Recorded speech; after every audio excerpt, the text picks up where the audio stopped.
할렐루야. 이번 주는 부활주일입니다. 부활주일 설교 제목은 다시 살아나신 예수님. 본문 말씀은 마가복음 16장 1절에서 8절 말씀입니다. 마가복음 16장 1절 안식일이 지남에 막달라 마리아와 야고보의 어머니 마리아와 또 살로메가 가서 예수께 바르기 위하여 한 품을 쌓아 두었다가 안식 후 첫날 매우 일찍이 해돋을 돋을 때에 그 무덤으로 가며 서로 말하되 누가 우리를 위하여 무덤 문에서 돌을 굴려주리오 하더니 눈을 들어 본즉 벌써 돌이 굴러져 있는데 그 돌이 심히 크더라. 무덤에 들어가서 흰옷을 입은 한 청년이 우편에 앉은 것을 보고 놀라매 청년이 이르되 놀라지 말라. 너희가 십자가에 못 박히신 나사렛 예수를 찾는구나. 그가 살아나셨고 여기 계시지 아니하니라. 보라 그를 두었던 곳이니라.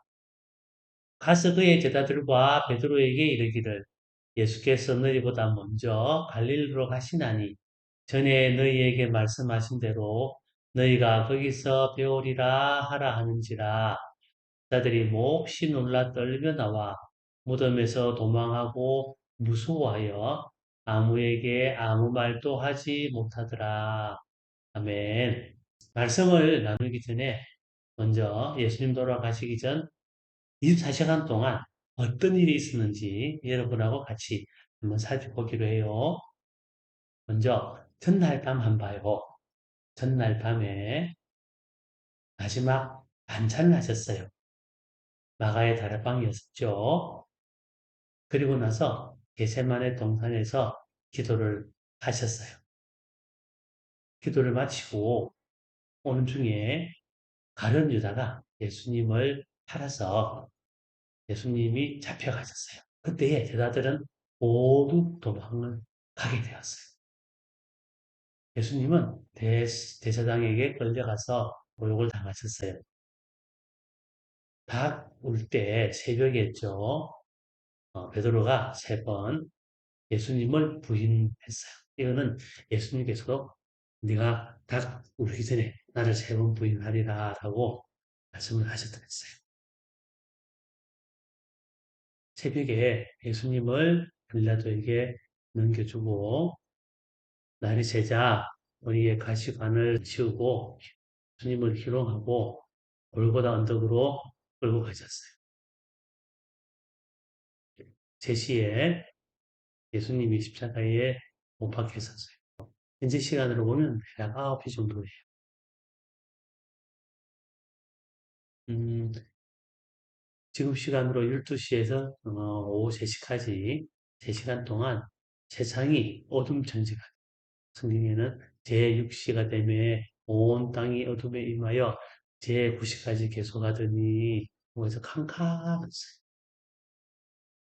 오후 3시 제9시에 예수님 돌아가셨어요. 그때 하신 말씀이 마지막으로 엘리 엘리 라마 사박다니라고 하셨는데 나의 하나님 어찌하여 나를 버리셨나이까 라는 말씀이셨어요.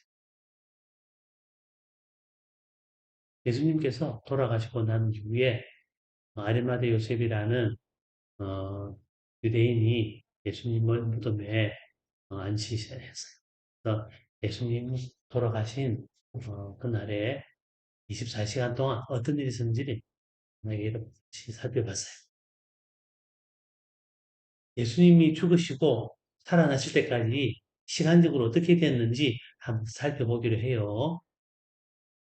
이것은 마가복음의 특징이에요. 다른 복음에는 어, 6월절에 대한 이야기가 나오지 않아요.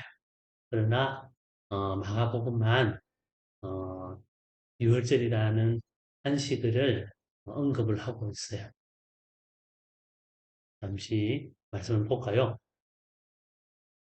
오늘 읽은 본문 말씀 1절에 안식일이 지남에 향품을 사두었다가 이장에 보면 안식 후 첫날이라고 구분되어 나와 있어요. 그래서 보면 안식일이 지남에라는 것은 6월절 안식일을 의미해요. 그리고 안식일이 지나고 난 이후에 향품을 샀다가 안식일이 지나서 전날에 어, 예수님 무덤에 가서 예수님 부활을 확인했어요. 마가복음만 에서만 구체적으로 이 날짜를 구분해서 기록을 하고 있어요. 수요일이 돌아가셨는지 금요일 돌아가신 사실은 그것보다는 우리를 위해서 돌아가신 예수님과 부활하신 예수님이 더 중요한 의미가 있다고 봐요. 네, 참조하도록 해요. 예수님께서 돌아가시고 살아나신 이 과정들에 대해서 성경은 전체적으로 어떻게 우리에게 무슨 말씀을 해주고 있는지 다시 한번 정리를 해보기로 해요. 성경 66권 전체에서 예수님의 현 부활의 사건을 한번 처음부터 핵심만 챙겨볼까요? 천지를 창조하신 하느님, 하나님은 우리 사람들을 사랑하셔서 모든 것을 주시고 다스리게 하셨어요. 첫날에 지구와 빛을 만드시고 둘째 날은 궁창 위의 물과 궁창 아래의 물로 나누셨어요. 셋째 날은 땅이 드러나게 하시고 식물들이 자라게 하셨어요. 그러나 4일, 5일, 6일째는 창조하신 1, 2, 3일에 공간들을 채우는 작업을 하신 것으로 이해를 하면 쉽게 배울 수 있습니다. 그래서 4일 날은 첫째 날 만든 천지를 창조하시니라라고 하신 이 우주 공간에 해도 없고 달도 없고 별이 없으니 캄캄해서 가요. 그래서 해와 달과 별을 창조해서 늘은 곳. 둘째 날에 만든 궁창 위의 물과 궁창 아래의 물에서 궁창에는 새들을 온갖 새들을 만드시고 물에는 물고기를 채워 넣으셨어요. 셋째 날에 드러나게 한 땅과 식물을 여섯째 날에 육지 동물들을 만들고 제일 마지막에 사람을 만들었어요. 그래서 사람에게 이 모든 것을 주셔서 다스리게 하셨어요. 그런데 사람은 하나님께서 하나님을 닮게 만드셨는데, 하나님의 형상으로 만드셨는데, 사람은 왜 죽게 되었을까요? 여러분, 왜 죽게 되었을까요? 그래요. 죄를 지어서 죽게 돼요. 근데 어떤 죄를 지었어요? 그래요. 하나님께 말씀하신 선악을 알게 하는 나무의 열매는 먹지 마라. 내가 먹는 날에는 반드시 죽으리라 하셨어요. 그러나 마귀의 유혹을 받아서 하와가 사과를 먹고 과일을 먹고 신랑한테 아담한테 똑같이 과일을 줘서 먹게 해서 둘 다 먹었어요. 그런데 하나님께서 사람을 만드시고 사람의 형상을 만드신 이후에 자유의지를 주셔서 로봇가 되지 아니하도록 하신 거예요. 만약에 로봇이었으면 먹을 수 있어요? 없어요? 먹지 않았을 거예요. 먹지 않았으니까 먹지 않게 로봇을 했을 거예요. 그러나 사람이기 때문에 사람에게 자유의지를 줬어요. 먹고 안 먹고 선택은 사람이 하는 거예요. 그러나 그 선택에 대해서 반드시 책임을 져야 되도록 하는 거예요.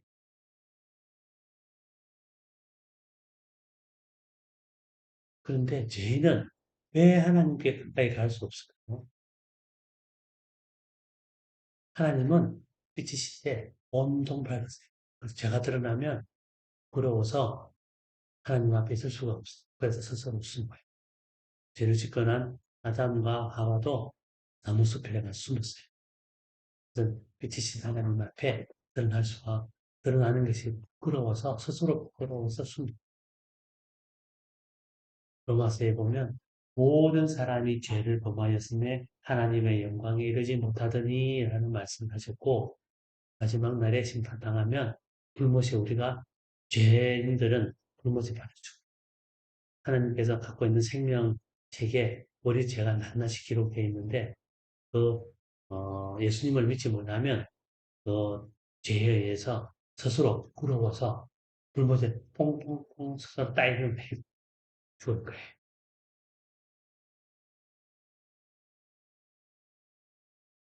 그래서 예수님께서는 돌아가셨는데 돌아가신 이유가 무엇일까? 왜 돌아가셨을까요?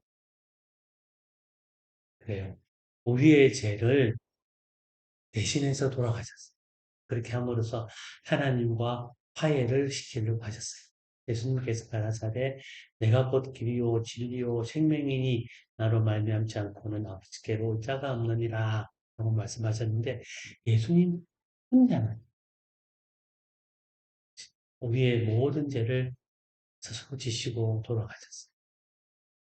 근데 다른 어떤 종교에도 예수님과 같이 우리의 죄를 대속해서 죽은 사람이 없어요. 오직 우리 기독교에만 예수님께서 우리의 죄를 대속하기 위해서 죽으셨다고 이렇게 말씀을 하고 계세요. 과거에 전에도 이야기했지만 6월절에 피를 보면 그 집에 장자를 죽이지 않고 그 집은 넘어갔어요. 그게 하나 표징으로 과거에도 그런 설명을 하셨어요.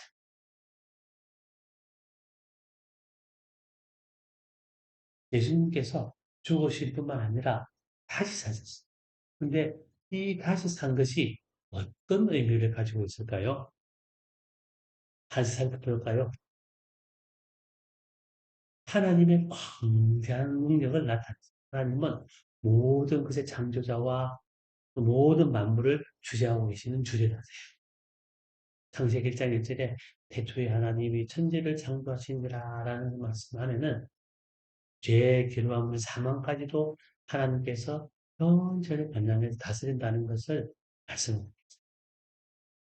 두 번째, 예수님은 하나님의 아들이심을 증명합니다. 빌립보스에는 근본 하나님의 본체시라고 말씀 설명하고 계시고 예수님께서 나는 부활이요 생명이니라고 해서 하나님의 아들이심을 증거하고 계세요. 세 번째, 우리도 죄의 결과물인 사망을 이기고 부활해서 영생을 받을 수 있는 것을 약속을 받는 고린도전서에 보면 나팔 소리가 나면 죽은 자들이 섞지 않을 것으로 다시 살아나고 우리도 변화되리라 라고 말씀했어요. 이 부활의 의미는 하나님과 예수님과 우리 모두에게 큰 영광이에요. 예수님께서 살아나시고 하늘에 올라가신 다음에 어떻게 했어요, 여러분? 그래요. 우리의 약하심을 도우는 성령님께서 오셔서 우리를 위해서 기도와 인도와 가르침을 주고 계세요. 로마서에 이와 같이 성령도 우리의 연약함을 도우시나니 우리가 마땅히 빌바를 알지 못하나 오직 성령이 말할 수 없는 방식으로 우리를 위하여 친히 간구하시느니라 라고 하셔서 우리가 못하고 안 되고 낭망했을 때 우리의 약함을 도와서 강하게 만들어 주시는 분이세요.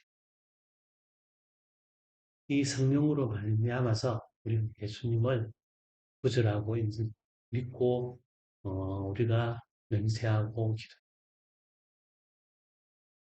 기도하는 성부와 성자와 성령 하나님과 나와의 관계는 어떻게 돼요? 우리 성부 하나님이 계시고 요한복음 14장에 그날에는 내가 아버지 안에 그래서 예수님은 성부 하나님 안에 계시는 근본 본체세. 그리고 예수님께서는 너희가 내 안에, 내가 너희 안에 있는 것을 너희가 알아. 그래서 저희는 예수님 안에 있어요.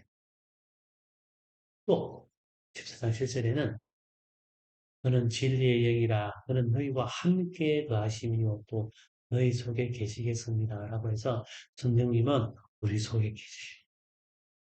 그래서 하나님 안에 예수님과 나와 성령 모두가 하나로 우리가 앞으로 함께 있을 거예요. 자, 그럼 우리 어떻게 살아야 할까요? 우리를 구원해 주신 예수님을 믿어요. 주는 그리스도시요 살아계신 하나님의 아들이시나이다. 그래서 우리는 예수님을 우리의 구주로, 우리의 그 그리스도요 메시아로 우리를 구원하신 본주로 우리는 첫 번째 열심히 잘 믿도록 해요. 그리고 날마다 예수님 닮아가는 그런 삶을 살도록 노력해요. 성령님의 인도를 받아야 해요. 데살로니가서에는 항상 기뻐하라 쉬지 말고 기뻐하라 범사에 감사하라라고 해서 우리가 어떻게 살아야 될 것인지를 잘 설명을 해주고 있어요.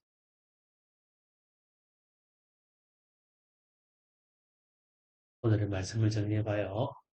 예수님이 살아나셨는데 청년이 이르되 놀라지 말라 너희가 십자가에 못 박이신 나사렛 예수를 찾는구나. 그가 살아나셨고 여기 계시지 아니하니라. 라 그를 보통 주시니라. 그래요. 이 청년은 천사예요. 우리 속에 있는 선생님께서 우리에게 십자가에 못 박히신 나사렛 예수를 우리의 구주로 연가하고 계시고 우리를 가르치고 계시니까 우리가 그를 살아나셨고 하늘에 오심을 우리가 믿고 예수님은 우리의 구주로 늘 믿고 기도하도록 해요. 감사합니다.